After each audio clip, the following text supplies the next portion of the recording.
It was one of those quiet afternoons when the house feels a little too big. My washing machine had started making a strange grinding noise earlier that morning. I tried running another cycle, hoping maybe it was just a sock caught somewhere, but the sound only got worse. At my age, I've learned not to wrestle with appliances anymore. That's how backs get hurt and repairs get expensive. So I called my neighbor Carol. Carol and I have lived next door to each other for nearly 15 years. Our kids grew up running between our houses, borrowing bikes, and eating whatever snacks happened to be on the kitchen counter. Life has changed since then. My husband passed away 6 years ago, and Carol's kids moved out long ago. But she still has one son who comes by often to help her with things around the house. Daniel's good with tools, she told me over the phone. He fixed my dryer last winter. I'll send him over if he's around. I hesitated for just a moment. It felt strange asking for help like that, but the laundry basket sitting beside the machine convinced me. All right, I said. I'd really appreciate it. About 20 minutes later, I heard a knock on the front door. When I opened it, Daniel was standing there with a small toolbox in one hand. I hadn't seen him in a while, and for a second, I almost didn't recognize him. The last clear memory I had of him was from years ago, when he was still a teenager mowing Carol's lawn in the summer. Now he was a grown man. "Hi, Mrs. Bennett," he said with a friendly smile. "Mom said your washing machine's acting up." His voice was calm and easygoing, the kind that immediately puts you at ease. "Well, come on in," I said, stepping aside. The house felt a little different with someone else in it. Not bad, just different. He followed me through the hallway toward the laundry room. The late afternoon sun was coming through the kitchen window, casting long golden lines across the floor. "It started this morning," I explained. "Makes a terrible noise when it spins." He crouched down in front of the machine and opened the lid, looking inside with the kind of focus that reminded me of someone solving a puzzle. "Let's see what's going on here." I leaned against the doorframe and watched him work. There's something oddly comforting about someone who knows exactly what they're doing with their hands. Within minutes, he had the back panel partially open and was checking the belt and motor. "Good news," he said after a moment. "I think it's just the belt slipping. Nothing serious." "Oh, thank goodness," I replied, letting out a small laugh. I was afraid I'd have to replace the whole thing. "Nah," he said. "These older machines are actually easier to fix." The laundry room was small, so while he worked we ended up standing closer than I expected. Not uncomfortably close, just closer than strangers usually stand. We started talking while he adjusted the belt. At first, it was the usual neighbor conversation. How his mother was doing, how long I'd lived here, the weather, the neighborhood changes, the grocery store that closed last year. But then the conversation slowly drifted into more personal territory. "You've lived here a long time," he said. "Almost 30 years," I replied. "My husband and I bought this place when the neighborhood was still half empty." He nodded. "My mom told me he passed away a few years ago." "Yes," I said quietly. There was no awkwardness in his expression, just simple understanding. "I'm sorry," he said. "Thank you," I replied softly. After a moment, he said something that surprised me. "My dad passed when I was 20. I hadn't known that. "I didn't realize," I said. "Yeah," he said with a small shrug. "Life gets quiet in the house after something like that." That word stuck with me. Quiet, because that was exactly how my home had felt for years now. The washing machine suddenly spun for a moment as he tested it, and the harsh grinding sound was gone. He leaned back slightly, satisfied. "All right," he said. "Give it another try." I tossed a couple towels inside and started a cycle. The machine began running smoothly, the steady hum filling the little room. Relief washed over me. "You're a lifesaver," I said with a smile. He laughed lightly. It was an easy fix, but neither of us immediately left the laundry room. The machine continued humming while the warm afternoon light poured through the window above the sink. Dust particles floated slowly in the air, glowing in the sunlight. For some reason, the moment felt peaceful, comfortable. "You know," I said after a moment, "you've grown up a lot since the last time I really talked to you." He smiled slightly. "That tends to happen over 20 years. "I suppose it does." We both laughed softly. Then there was a small pause. Not awkward, just thoughtful. I realized something then. It had been a long time since I had simply talked with someone in my house like this. Not a quick visit, not a phone call, just conversation. "Would you like some coffee before you go?" I asked. He glanced toward the kitchen. "Sure," he said. "I've got a little time." So we walked back into the kitchen together. The coffee maker started its slow bubbling sound while we sat at the small wooden table by the window, the same table where my husband and I used to sit every morning. But for the first time in a long while, the chair across from me wasn't empty. And somehow, in that quiet afternoon, something unexpected had already begun to shift. Not in a dramatic way, just a small change in the air. The kind of moment that doesn't seem important at first, until much later, when you realize it was the beginning of a story you never expected to live. The smell of fresh coffee lingered in the kitchen as we sipped slowly, the quiet hum of the machine now just background noise. Daniel leaned back in his chair, his posture relaxed, but there was a certain attentiveness in his eyes, like he was listening not just to my words, but to the pauses in between them. "I forgot how nice it is," I said after a moment, "just to sit and talk with someone who isn't in a rush." He smiled, nodding. Life gets busy. Sometimes we forget to notice the little things.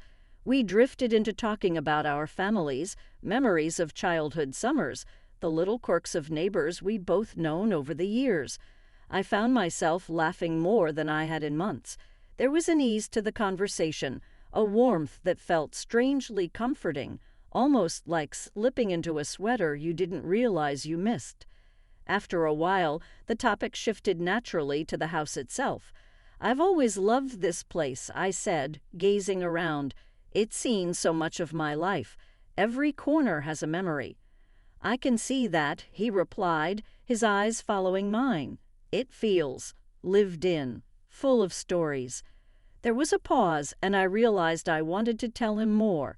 About my husband, about the quiet years after he passed, about the loneliness that sometimes crept into these rooms, words I hadn't spoken aloud in a long time. "I sometimes forget what it's like to have someone around," I admitted quietly, "even for just a conversation."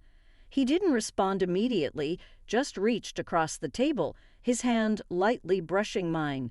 It was such a small gesture, almost fleeting, but it sent a warmth through me that I hadn't felt in years. "I understand," he said softly. "It's hard when the house gets quiet. You get used to the silence, but it doesn't mean you have to stay in it." His words resonated in a way I hadn't expected. I felt seen not as a neighbor or an older woman needing help with appliances, but as someone who still had a life, a heart, a capacity to feel deeply.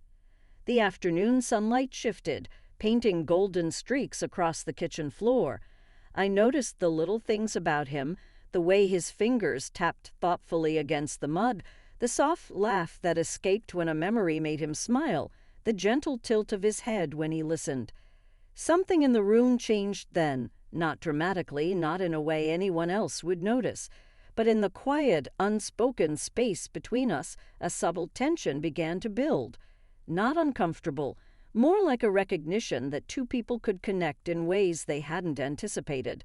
He finally stood, stretching lightly. "I should probably get going," he said, but there was a reluctance in his voice.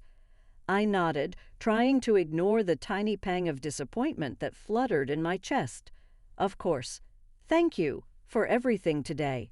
He paused at the door, looking back at me. It was nice, more than just fixing the washing machine. I felt a small smile spread across my face, a quiet acknowledgement of what he meant, and perhaps of what I felt as well. As he walked down the walkway toward his house, I stood at the window, watching him go. The sun dipped lower in the sky, bathing the garden in soft, warm light. I realized that even a simple visit, a shared cup of coffee, a few exchanged words, could stir something inside you, something unexpected, something alive. And for the first time in years, I didn't feel quite so alone.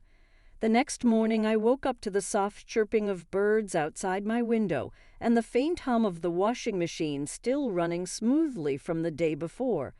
There was a quiet energy in the house, like it had been gently awakened. I made myself some breakfast, but my mind kept drifting back to Daniel, the way he had listened, the small gestures that had felt so natural, the ease between us that seemed almost impossible after so many quiet years. By mid-morning, I decided to take a walk around the neighborhood. The air was crisp, carrying the scent of early spring. I passed by familiar houses, waved at a few neighbors, but my thoughts kept returning to him. I realized I wanted to see him again, not out of necessity, but simply to share more of this unexpected connection. When I returned home, there was a note tucked under my doormat. My heart skipped a beat when I saw his handwriting. "Good morning, Mrs. Bennett. I hope the washing machine is still running smoothly. If you're free later, I could come by and help with a few other things around the house. No pressure, of course. Daniel." I held the note for a moment, feeling a warmth spread through me. I smiled, realizing just how much I looked forward to his presence. By the afternoon, I found myself tidying the living room, arranging flowers in the vase by the window, all in anticipation of his visit. When Daniel arrived, he brought his usual calm energy, and we started with small chores, tightening a few loose screws on the cabinet doors, fixing a wobbly chair. But the atmosphere felt different this time. There was a quiet intimacy in our shared tasks, an unspoken understanding that went beyond mere neighborly help. At one point he paused and looked at me, his expression soft. "You've done a wonderful job keeping this place. It feels alive, welcoming." I felt a blush rise to my cheeks. "Thank you. That means more than you might realize." We shared a moment of silence, standing close as we worked on a small shelf. The sunlight streaming through the window caught the dust particles in the air, making them shimmer like tiny stars. I felt an almost magnetic pull toward him, a gentle tension that neither of us rushed to name. As the day went on, our conversation deepened. We talked about our pasts in a way that was honest but never forced, memories of loss, moments of joy, regrets, and small victories. Each story we shared seemed to draw us closer, not physically at first, but emotionally, until the line between neighborly conversation and something more began to blur. At one point, I accidentally knocked over a small stack of papers. Daniel bent down to pick them up, and our hands brushed again. This time I didn't pull away. The warmth from that fleeting touch lingered, sending a ripple of something I hadn't felt in years through me. The afternoon faded into early evening. We ended our tasks, and he sat across from me in the living room, sipping his water. The room was quiet, filled only with the soft ticking of the clock and the fading light outside. "I didn't expect today to feel like this," I admitted, my voice barely above a whisper. "Like what?" he asked, his gaze steady. "Like hope. Like maybe there's still something waiting for me even now."